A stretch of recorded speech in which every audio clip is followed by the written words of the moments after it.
여호수아 3장 1절부터 6절까지의 말씀 교독하시고 마지막 절은 함께 읽습니다.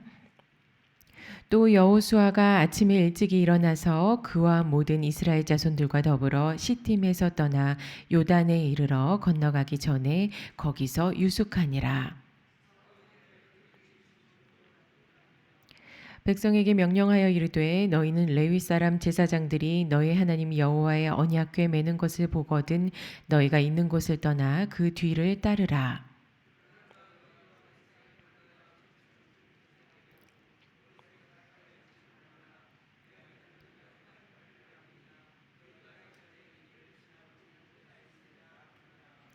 여호수아가 또 백성에게 이르되 너희는 자신을 성결하게 하라. 여호와께서 내일 너희 가운데 기이한 일들을 행하시리라.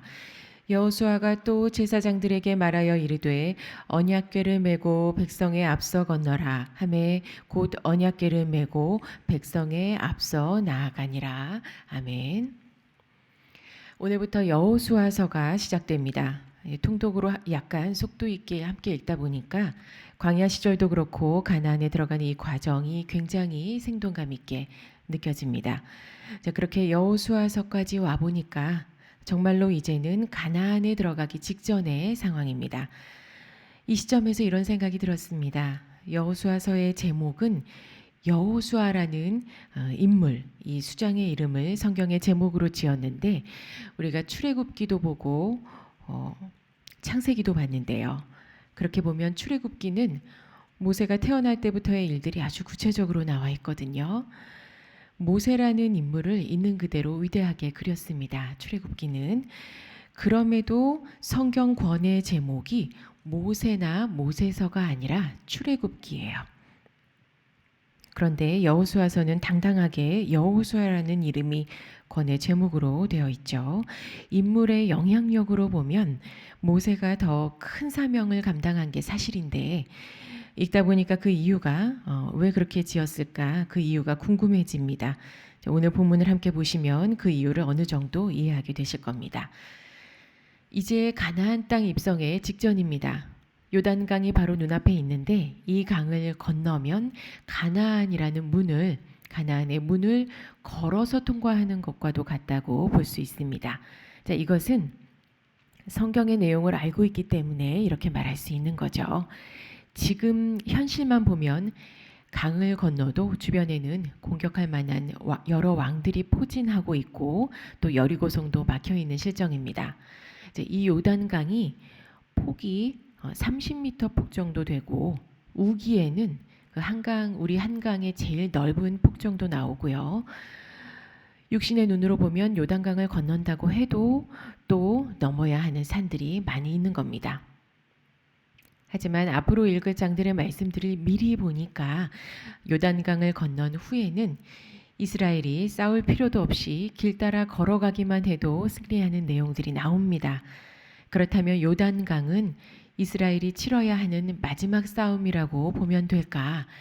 이겨야 하는 마지막 전쟁이라고 보면 될까 궁금합니다. 본문에서의 요단강은 싸움의 대상이 아니고 마침내의 성숙한 순종으로 이겨야 하는 첫 번째 관문입니다.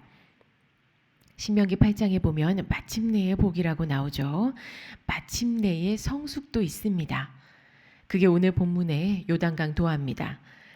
지금까지 우리는 많은 전쟁을 통해서 여기까지 왔습니다. 그런데 오늘부터는 싸움으로 이기는 게 아니라 아주 높은 차원의 순종으로 이겨가는 새로운 장이 시작됩니다. 그걸 감당할 만큼 이스라엘의 영적 수준이 성장했다는 뜻이기도 합니다. 자, 지금 요단강 앞에 이스라엘 백성들이 유숙하고 있습니다. 하나님께서 어떻게 전진해야 하는지 방법을 주셨어요. 관리들이 그 내용을 발표합니다. 레위 사람들이 언약궤를 메고 걸어가면 그 뒤를 따르라. 4절에 보니까 이전에는 지나간 적이 없는 길이지만 따르면 어떻게 어디로 가야 할지 알게 된다고 합니다. 따라가는 방법이 두 가지가 나옵니다. 이거 세 가지라고도 할 수 있는데 첫째, 언약궤를 따라가라. 즉 언약궤를 메고 있는 레위인을 따라가라. 둘째, 그들과 거리를 두고 따라가라. 그러면 너희가 행할 길, 가야 할 길을 알게 될 거다. 같은 말이 5절에도 나옵니다. 자신을 성결하게 하라. 그러면 기이한 일들을 볼 것이다. 앞의 말과 이 말은 같은 뜻입니다. 자, 이 말씀은 뭘 의미하는 걸까요? 여태까지의 내용들을 보면 가나안에 못 들어갈 거다라고 말했던 1세대는 다 죽고 이제 2세대가 가나안으로 들어가는 실정에서 이제 더 자세히 보니까 언약궤를 메고 가는 레위인들과 반드시 2000규빗, 이제 2000규빗이 한 900m쯤 됩니다. 900걸음, 거리가 꽤 돼요. 언약궤를 메고 가는 레위인들과 반드시 이만큼의 거리를 두고 가야 갈 길이 순조롭게 보인다라고 합니다. 본문에서는 그걸 성결이라고도 말하고 있어요. 자, 이 말씀이 무슨 뜻일까요?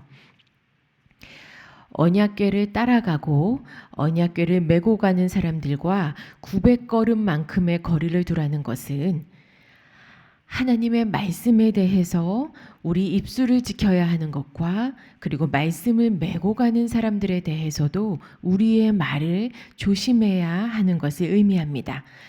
신명기에서는 마음의 절제를 강조하셨는데 지금 요단강을 건너야 하는 이 시점에서는 주의해야 하는 성결로 하나님께서 입술, 말에 대해서 굉장히 조심시키고 계세요. 나중에 여리고성을 무너뜨릴 때도 입술 지키는 것에 대해서 철저하게 강조하시죠. 이제 출애굽기 신명기를 통해서 여러 가지 우리 믿음의 옳은 행실들을 배웠는데 이제 여호수아서는 말의 행실을 강조합니다. 또 입술을 지켜서 요단강을 건너는 단계가 나오고 입술을 지켜서 가나안 성이 무너지는 단계에 이른다. 이것은 이스라엘이 하나님께 마침내 성숙한 순종을 요구받는 단계까지 왔다는 증거가 되기도 합니다. 이제 그래서 어떤 의미에서는 입술의 순종이 우리가 행하는 마지막 단계의 믿음이라고도 볼 수 있습니다. 야고보서 3장 2절에 보면 말에 실수가 없는 자라야 온전한 자다라고 말씀하고 계세요. 마지막 단계의 큰 믿음은 바로 입술을 지키는 겁니다. 그동안의 이스라엘의 인생을 보면 말씀을 받아서 당시에 은혜 충만하게 지낸다 할지라도 환경에 넘어지고 시험에 넘어지게 되면 쌓아온 믿음이 무너지면서 반드시 입술로도 범죄하는 모습을 보였습니다. 이제 그 실족하는 말에 대해서 말대로 징계를 받고 회복되어 편안해지면 다시 또 말로 범죄하고 거기서 또 무너지고 이제 어찌 보면 이것을 반복해 온 게 이스라엘이 걸어온 길이라고도 말할 수 있습니다. 이제 그런데 이제는 그들이 가는 길이 이전과는 다릅니다. 오늘 하나님께서 주신 방법은 요단강을 걸어서 건넌 후 약속의 땅으로 들어가는 거고 여리고성을 걸어 돌면서 무너뜨리는 겁니다. 그래서 본문에서는 특히 입술을 지켜야 하는 대상과 방법을 구체적으로 말해주고 계세요. 언약궤와 언약궤를 맨 레위인들,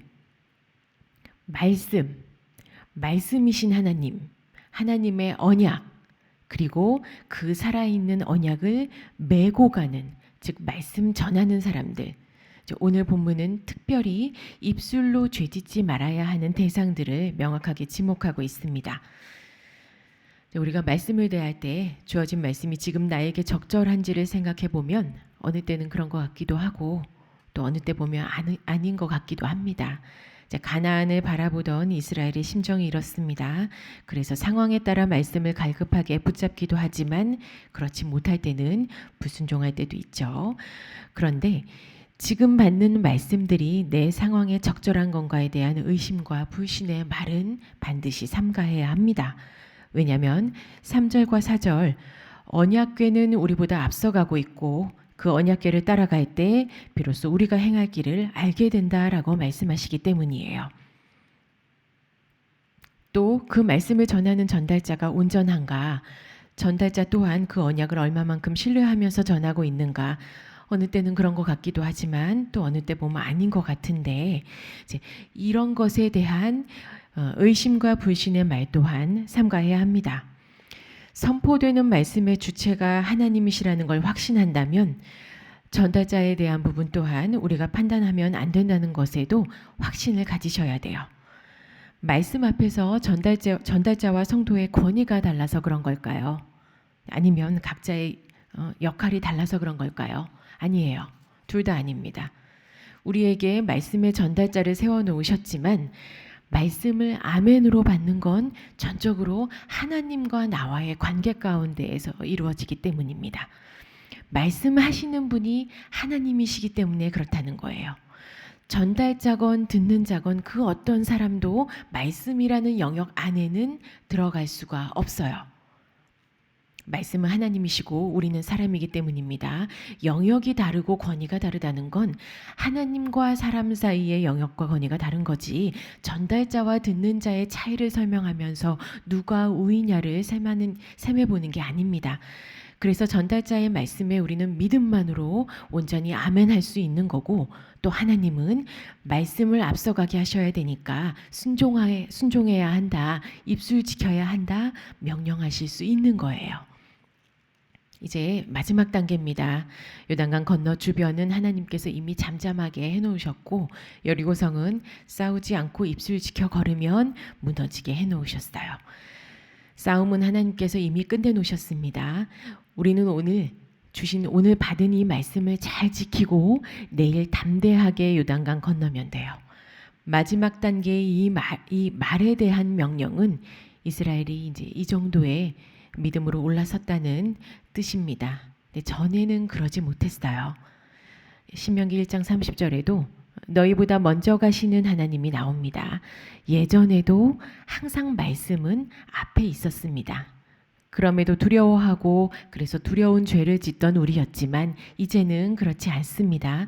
말씀 앞에서 침묵으로 순종할 줄 아는 성숙한 신앙으로 올라섰습니다. 여기까지 온 거예요. 자, 말씀을 맺습니다. 여호수아서의 이름이 왜 여호수아인지 알 것 같습니다. 거꾸로 출애굽기를 보면 언약의 중보자 하나님의 사람 모세의 믿음은 훌륭했지만 미성숙한 이스라엘은 모세와 계속해서 대립되는 모습을 보였습니다. 내용에 반쪽짜리 믿음이 많이 보여서 책의 제목을 모세라고 못 부르고 이스라엘 때문에 출애굽기라고 부른 것 같습니다. 그런데 이제 이스라엘은 성숙해졌어요. 반쪽짜리 믿음이 아니라 큰 믿음이 생겼습니다. 여호수아를 책의 제목으로 올려도 이스라엘과 전혀 이질적이지 않은, 부끄럽지 않은 단계에 가까이 왔습니다. 여기서 입술을 지켜 말씀 따라가라고 다시 한번 가르쳐 주십니다. 말씀이신 하나님 앞에서, 그리고 말씀을 메고 가는 전달자들의 뒤에서 우리가 입술을 지켜 순종하는 최고의 순종, 성숙한 순종을 보인다면 이사야 33장 6절 내 시대에 평안함이 있으며 구원과 지혜와 지식이 풍성할 것이니 여호와를 경외함이 내 보배니라. 말씀대로 지금부터는 평안함의 걸음대로 가나안에 들어갑니다. 자, 이 축복이 함께 예배드리시는 성도분들과 저에게, 또 온라인으로 함께 하시는 분들과 우리 교회에 지금부터 풍성히 임하기를 간절히 소원합니다. 기도하시겠습니다.